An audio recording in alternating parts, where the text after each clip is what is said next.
नमस्कार, capital TV Bihar देख रहे हैं आप और मैं हूं आपके साथ शिवानी रतूड़ी। बिहार की राजनीति में अब नया मोड़ आने वाला है। नीतीश कुमार के शासनकाल का काउंटडाउन शुरू हो चुका है और बीजेपी अपने अगले सीएम को बनाने की दिशा में तेजी से काम कर रही है। दिल्ली से लेकर पटना तक हलचल तेज है। 10 अप्रैल को बिहार बीजेपी की अहम बैठक होने जा रही है, जिसमें पीएम मोदी और गृह मंत्री अमित शाह की मौजूदगी की भी संभावना है। इस बैठक में पार्टी शीर्ष नेतृत्व की कोशिश होगी कि मुख्यमंत्री के नाम की सहमति से तय हो और फिर उसे अंतिम रूप देकर एनडीए विधायक दल के सामने पेश किया जाए। वहीं तेजस्वी यादव इस मौके का फायदा उठाकर हर मोर्चे पर एक्टिव हैं।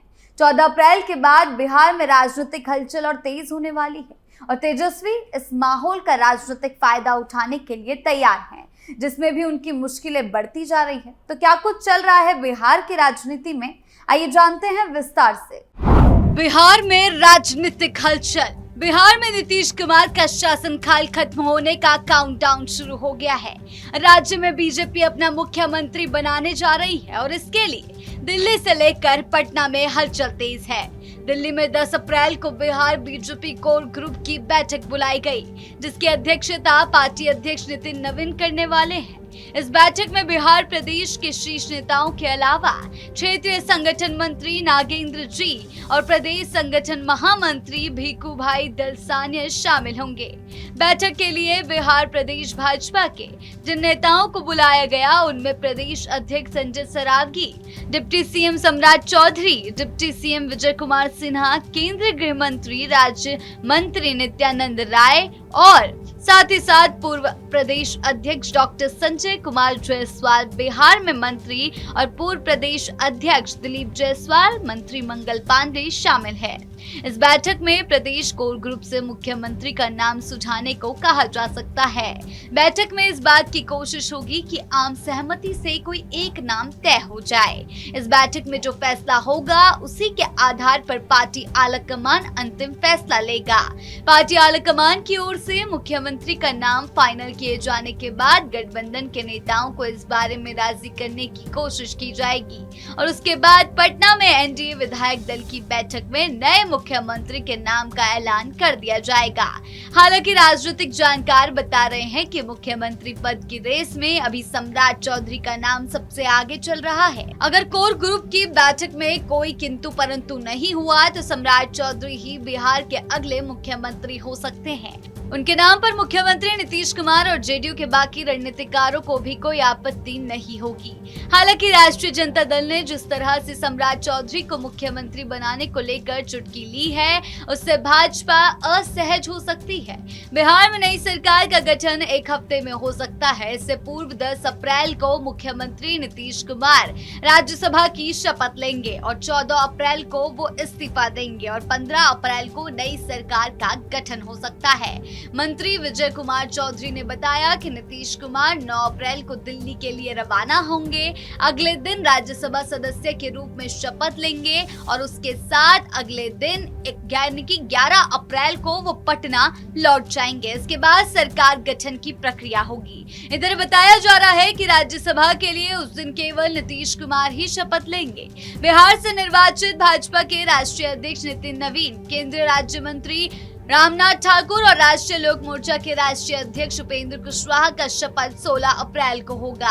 11 अप्रैल को नीतीश कुमार के पटना लौटने पर एनडीए विधानमंडल दल की बैठक की भी संभावना है। इसमें वो पद छोड़ने की जानकारी देंगे। इसके बाद सीएम पद से इस्तीफे का पत्र राज्यपाल को सौंपेंगे। बताया जा रहा है कि 10 अप्रैल को दिल्ली में बिहार भाजपा की अहम बैठक होगी।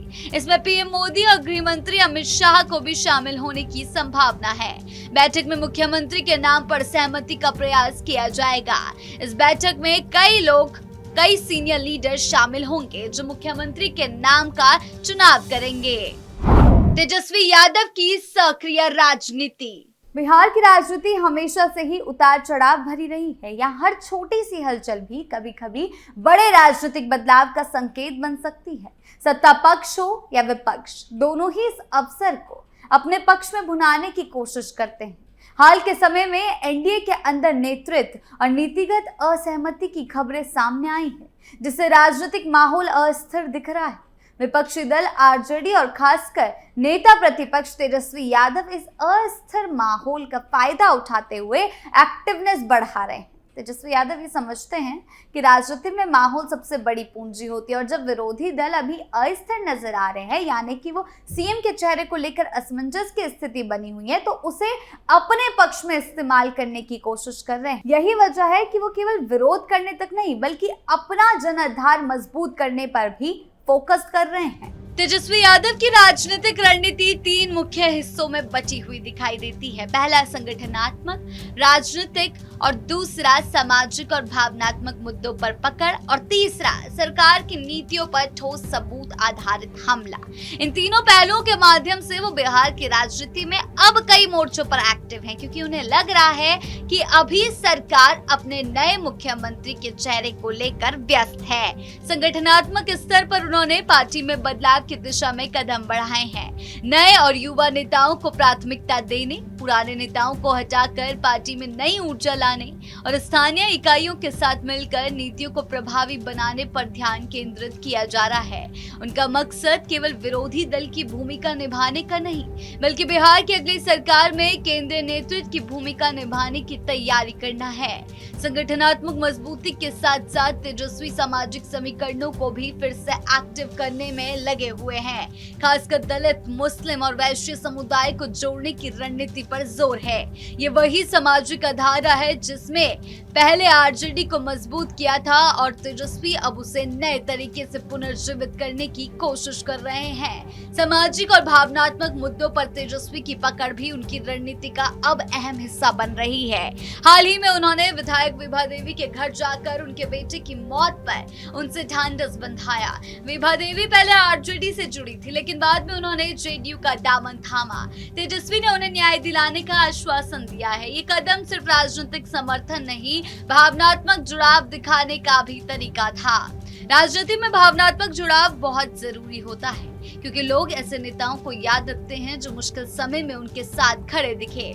तेजस्वी का ये कदम ये संदेश देता है कि वो अपने समर्थकों के अलावा विरोधी दलों के नेताओं के साथ भी जुड़ने की कोशिश कर रहे हैं, यानी कि तेजस्वी अभी कई मोर्चों पर एक्टिव होने का ट्राई कर रहे हैं, ताकि अगर सरकार व्यस्त है तो वो अपने कामों को दिखा सके और विरोध की राजनीति तक सीमित नहीं रहना चाहते हैं। काफी समय बाद वो एक नई पहचान के साथ उभरने की कोशिश कर रहे हैं। हालांकि उनके ये आत्ममंथन में बहुत सारी मुश्किलें खड़ी है, क्योंकि वो हमेशा आत्ममंथन की दिशा में एक कदम आगे बढ़ाते हैं लेकिन 10 कदम पीछे हो जाते हैं। सरकार की नीतियों पर तेजस्वी का हमला भी उनकी रणनीति का हिस्सा है। हालांकि वो इन नीतियों के बारे में ढंग से जनता के सामने पेश नहीं कर पाते हैं। बिहार में लगभग 1 दशक पहले शराबबंदी लागू हुई थी, लेकिन जमीन पर इसके परिणाम विवादास्पद रहे। तेजस्वी यादव ने सोशल मीडिया प्लेटफॉर्म और विधानसभा दोनों में इस मुद्दे को उठाया। सरकार से सवाल किया, अगर शराबबंदी लागू है तो इतनी बड़ी मात्रा में शराब कहां से आ रही है? सरकारी आंकड़ों के अनुसार 26 में हर महीने लगभग 3,70,684 लीटर अवैध शराब जब्त हुई। तेजस्वी ने इसे मजाकिया लेकिन तीखे अंदाज में पेश करते हुए कहा कि क्या ये शराब पैराशूट से गिराई जा रही है? ये सिर्फ एक तंज नहीं, जनता के बीच ये संदेश देने की कोशिश है कि सरकार अपनी नीतियों को लागू करने में विफल हो रही है। इसी तरह तेजस्वी ने शराबबंदी के मुद्दे पर सरकार को घेरने की कोशिश की है, प्रमुख हथियार बना लिया है इस मुद्दे को उन्होंने अपना। तेजस्वी की रणनीति केवल राज्य स्तर तक नहीं है, वो राष्ट्रीय स्तर पर भी पहचान बनाने की कोशिशों में जुटे हुए हैं। आपको बता दें कि जिस तरह से वो बाकी राज्यों में सहयोगी दलों के साथ चुनावी प्रचार कर रहे हैं, हालांकि उन पर भी तंज कसे जा रहे हैं कि अपने राज्य के चुनाव प्रचार वो ठीक से नहीं कर पाए तो बाकी राज्यों में जाकर अपने सहयोगी दलों की मुश्किलें बढ़ाने का काम कर रहे हैं। तेजस्वी यादव अपनी रणनीति को धार देने की पूरी कोशिश कर रहे हैं। ये उन्हें अनुभव दे रहा है कि राष्ट्रीय राजनीति में उनकी पहचान की बढ़त होती हुई नजर आ रही है। 14 अप्रैल के बाद बिहार में राजनीतिक हलचल और तेज होने की संभावना है। राजद ने इस माहौल का राजनीतिक फायदा उठाने के लिए कई महत्वपूर्ण कार्यक्रम तय किए हैं, जैसे कि 11 अप्रैल को अल्पसंख्यक सम्मान, 14 अप्रैल को अम्बेडकर जयंती। इन कार्यक्रमों के जरिए पार्टी सामाजिक मुद्दों को राजनीतिक रूप से सक्रिय कर रही है और जनता के बीच अपनी मौजूदगी को मजबूत करने की एक कोशिश कर रही है। बिहार की राजनीति फिलहाल एक निर्णायक मोड़ पर खड़ी है। सत्ता पक्ष अपने नेतृत्व परिवर्तन में व्यस्त है और विपक्ष इस अस्थिरता का पूरा लाभ उठाने की रणनीति बना रहा है। आने वाले हफ्तों में होने वाले निर्णय और घोषणाएं न केवल राज्य के भविष्य की सरकार तय करेगी, बल्कि सामाजिक और राजनीतिक समीकरणों को भी नए सिरे से आकार देंगी। जनता, दल और नेतृत्व तीनों इस बदलाव की दिशा पर गहरी नजर बनाए हुए हैं और 14-15 अप्रैल के बाद बिहार का राजनीतिक परिदृश्य नई चुनौतियों और अवसरों के साथ सामने आएगा। आपकी इस बारे में क्या राय है, हमें कमेंट सेक्शन में जरूर बताएं। धन्यवाद।